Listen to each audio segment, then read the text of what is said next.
Nous sommes donc au MAP, le Salon mondial du tourisme de Paris. Arlette Alphès-Furet, vous en êtes la commissaire générale. Et écoutez, c'est donc le premier salon. D'abord, quels sont les objectifs que vous attendez?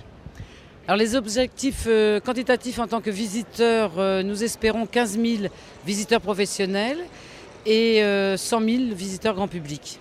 Alors, le plus grand salon du monde, c'est ITB, qui est à 170 000. Est-ce que 100 000, c'est pas ambitieux ou trop ambitieux pour cette année?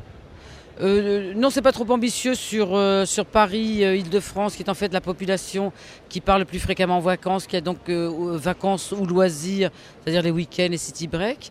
Non, je ne pense pas. Notre ambition est beaucoup plus importante pour les 5 années à venir. Alors justement, quelles sont dans les 5 années à venir l'ambition du salon? L'ambition soit c'est qu'ils grandissent, simplement pour pouvoir apporter aux professionnels et au grand public des destinations, un plus grand nombre de destinations et de choix de produits touristiques.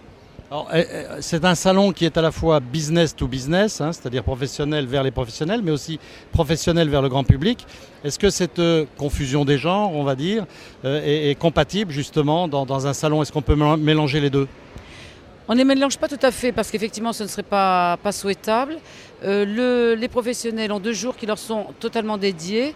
Ils peuvent venir pendant les 5 jours de durée du salon.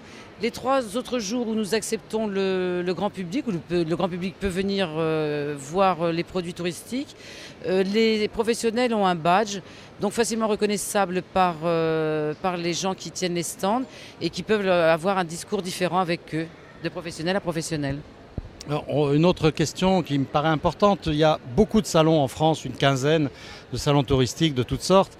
Ces salons coûtent beaucoup d'argent, coûtent beaucoup de temps et de personnel, donc à chaque fois. Et j'ai un peu l'impression quand même que dans ces salons, il y a de moins en moins de gens très qualifiés. C'est-à-dire que les dirigeants ou les gens très qualifiés de chaque société viennent, mais viennent une journée, voire une demi-journée, et le reste du temps, on tombe sur des gens qui ne sont pas forcément aussi qualifiés. Donc est-ce que ce n'est pas dommageable, surtout pour la partie grand public ? Ce n'est justement pas un nouveau salon. Je suis dans les salons et j'ai organisé avant un salon professionnel de tourisme. Depuis 10 ans, on entendait justement les professionnels visiteurs comme exposants nous dire que trop de salons coûtaient de l'argent, ce qui est vrai, et coûte du temps, ce qui revient un petit peu au même. Et notre volonté justement, c'était de casser un petit peu ça. Et dans cette première idée, c'est que nous avons réuni 3 salons qui étaient ailleurs en France. Salon mondial du tourisme qui étaient des salons grand public et le Mythe international qui était un salon professionnel. C'est un nouveau concept, un salon qui se veut en fait l'équivalent de ce qui se passe dans les grandes capitales européennes. Un salon généraliste de tourisme pour les professionnels d'abord, puis accessible au grand public bien évidemment. Est-ce que vous avez des regrets sur des exposants qui ne sont pas là cette année? On peut toujours avoir des regrets quand on est... Lesquels? Les regrets, c'est que les regrets, mais je les comprends tout à fait. Certains, c'est une nouvelle aventure que de faire un salon nouveau, même s'il s'agit d'un salon organisé par des gens qui sont du métier. Certains préfèrent un petit peu attendre, voir comment se passe cette première session avant de se décider à venir. Merci Arlette, et puis rendez-vous donc à l'année prochaine. À l'année prochaine au mois de mars, merci beaucoup.